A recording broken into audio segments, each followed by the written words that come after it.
Hey John, it's Todd, and I came out here to the Tempe Town Lake Bridge to demo to you how Stitch works.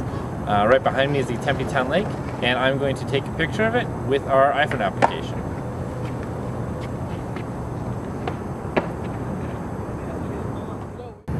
So now that I've collected the photo, I'm going to try and organize it. So I'm going to tap Use Photo to select the picture of the bridge, and then I'm going to come to our tagging interface. And the first thing that I'm going to do is I'm going to send the GPS coordinates over the cell phone networks, and it's going to go through a geodatabase to find tags that have been associated with this location. And so you can see that it brings up tags like Arizona, Sunrise, HDR, Bridge Fixing, and Tempe Town Lake. Since that is Tempe Town Lake, I'm going to select it, and it's going to go over the network and find tags that are associated with Tempe Town Lake. And so it comes back and it tells us Park, Arizona, Reflections, Tempe, Lights. And I'm going to select these tags because they're relevant to the photo, and those tags are going to be added to the image. And so now, without having to type anything out, I've gotten the tag set Tempe Town Lake, Park, Arizona, Reflections, Tempe, and Lights. And so by tapping Upload, it's going to upload the picture to our servers. And that's it. Once the image is on the servers, we can go to the Stitch page to look at the data. If we click on Photos, it'll pull up all the photos that we have in our system. You can see it's a lot. And here at the last image is the picture of the bridge. And you can see there's a picture, there's where the title can be, you've got the username, the tags that are associated with it, when it was uploaded, the lat long, and then we even showed the image over here on a map. If you don't know exactly where the photo is, you can go to the search engine, and so you can do a search where you restrict by users, or you can do a search by tags. You can give a time range, so within the last year, within the last hour, and then also, well, that's what we use for this one, is we can do a search by location. So I'm going to take on this map.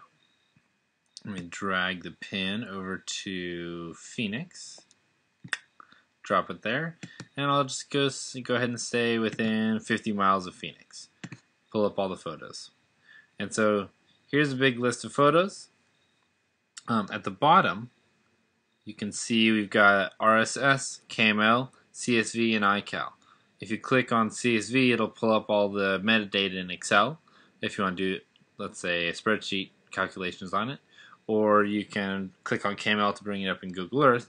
But I'm going to go ahead and I'm going to click on RSS, and I'll just copy the link location. And from here I can go into any mapping application that supports the GeoRSS standard, and I can go ahead and punch it in. And so here's Phoenix, and here's all the data that we have in the system. And if you click on any pin, it brings up the thumbnail and the title and other information about the photo. Now I know where Tempe is, so I'm going to zoom in. And here we are in Tempe Town Lake. And you can see I've taken some pictures over here. And there's one. And here's the Tempe Town Lake at night.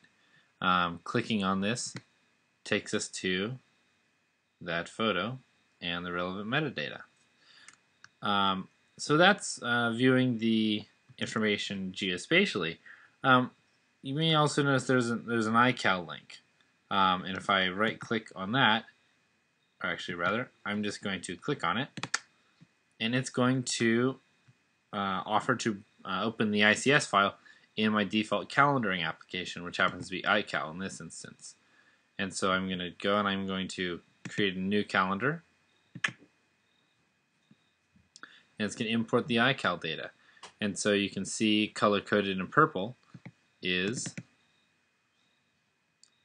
the photo, location, when it was done, and then a URL.